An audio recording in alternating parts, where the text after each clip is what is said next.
মধ্যপ্রাচ্যে যে উত্তেজনা অর্থাৎ ইরানের সাথে যুদ্ধ, এই যে ইসরায়েল এবং আমেরিকার, তো এরই ডামাডোলে এবার আমেরিকান প্রশাসন অর্থাৎ ডোনাল্ড ট্রাম্পের প্রশাসন জোরে সোরে উঠে পড়ে লাগছে ইসরায়েলের সাথে বিভিন্ন আরব দেশগুলোর সম্পর্ক স্বাভাবিক করার কাজ, যেটাকে অ্যাব্রাহাম অ্যাকর্ডস বলা হয়।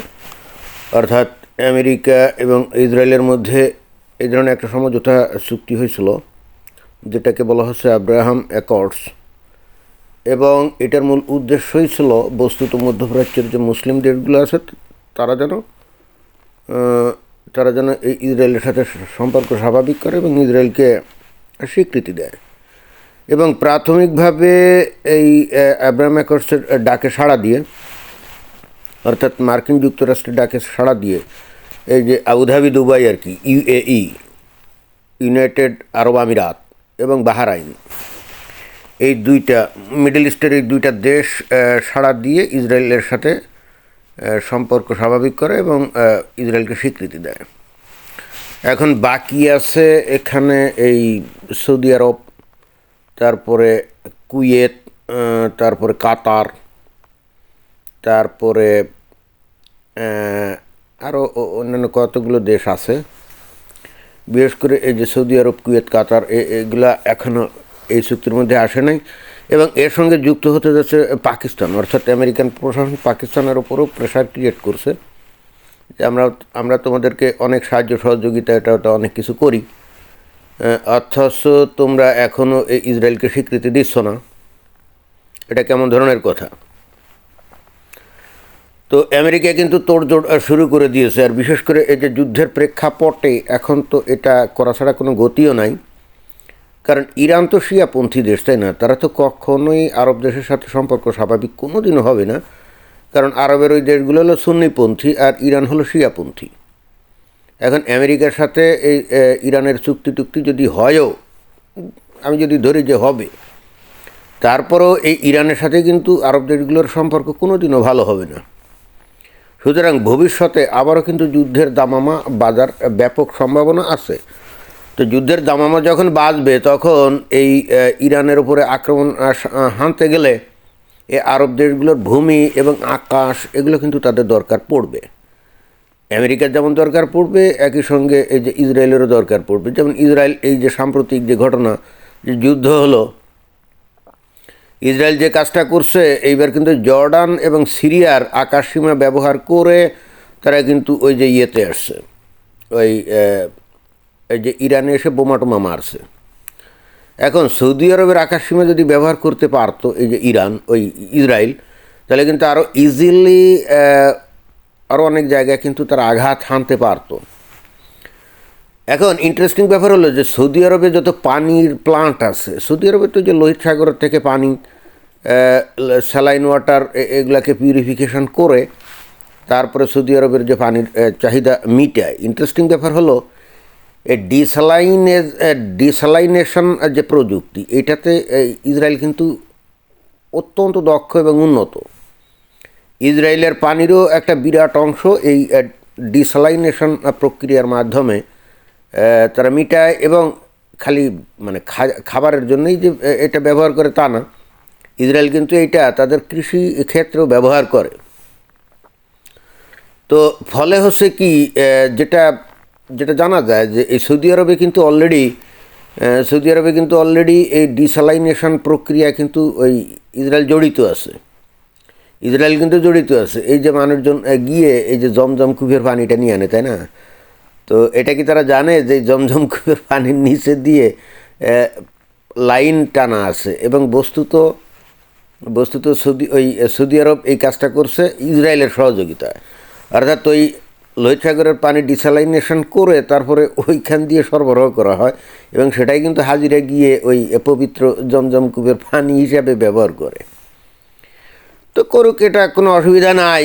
এখন তলে তলে ঠিকই ইসরায়েলের সাথে খাতির এই যে সৌদি আরবের, কিন্তু এইভাবে তো আর চলতে পারে না, কারণ আমেরিকাও চায় যে চিরকাল তারা এসে ইসরায়েলকে সুরক্ষা দিতে থাকবে, আর পার্শ্ববর্তী দেশগুলো শত্রুভাবাপন্ন থাকবে, যে কোনো সময় কখন যুদ্ধ লাগে তো বারবার তো এই একইভাবে যুদ্ধ করা এটা তো এরকম টাফ ব্যাপার। তো প্রতিবেশী দেশগুলোর সাথে যদি সম্পর্ক স্বাভাবিক হয়ে যায় তাহলে তো অন্তত যুদ্ধ খেলা থেকে কিছুটা রেহাই পাওয়া যায়, তাই না?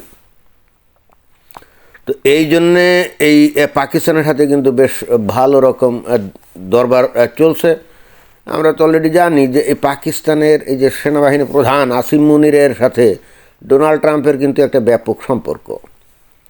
তো এখন এই সেনাবাহিনী প্রধানের মাধ্যমে যদি এই ইসরায়েলকে স্বীকৃতির বিষয়টা করা যায়, এনশিওর করা যায়, তাহলে তো এক্ষেত্রে পাকিস্তানও কিন্তু অনেক উপকৃত হতে পারে। ইসরায়েলের অনেক প্রযুক্তি আছে যেগুলো পৃথিবীর বিভিন্ন দেশ ব্যবহার করে তারা কিন্তু অনেক দূর অগ্রসর হচ্ছে। ভারতের কথাই ধরা যাক, ভারতেও তো রাজস্থান না কোন জায়গায় কোন এক মরুভূমিতে ডিসালাইনেশন প্রযুক্তি এর মাধ্যমে চাষাবাদ করার একটা প্রস্তুতি মনে হয় চলছে ভারতে। আর ভারতের যে আছে মিসাইল প্রযুক্তি যেগুলো আছে, এই মিসাইল প্রযুক্তির মধ্যে তো ইসরায়েলের তো ব্যাপক একটা আছে, অবদান আছে। এবং শুধু তাই না, স্মার্ট বোমা, বিশেষ করে আমি যতটা জানি স্পাইস নামে একটা বোমা আছে, স্মার্ট বোমা, এটা এই ইসরায়েল থেকে আমদানি করা হয়। গোয়েন্দাগিরি করার জন্য যত দরকার, যন্ত্রপাতি দরকার, এমনকি বিভিন্ন ইন্টারনেটে ভাইরাস ছড়িয়ে যে ইয়েগুলো করে, স্পিওনাজ যে কাজগুলো করা হয় আর কি, এ ব্যাপারে তো ইসরায়েল ব্যাপকভাবে উন্নত, তাই না? এবং ভারত এই সাহায্যগুলো কিন্তু অলরেডি ইসরায়েলের কাছ থেকে নেয়। না, ভারতের জন্য তো কোনো সমস্যা না, ভারতের সাথে তো ইসরায়েলের সম্পর্ক অনেক আগের থেকেই ভালো। এবং আমার মনে হয় যে ভারত এবং ইসরায়েলের মধ্যে যত দৃঢ় সম্পর্ক, পৃথিবীর খুব কম দেশের সাথেই কিন্তু পরস্পর এই ধরনের সম্পর্ক বিদ্যমান।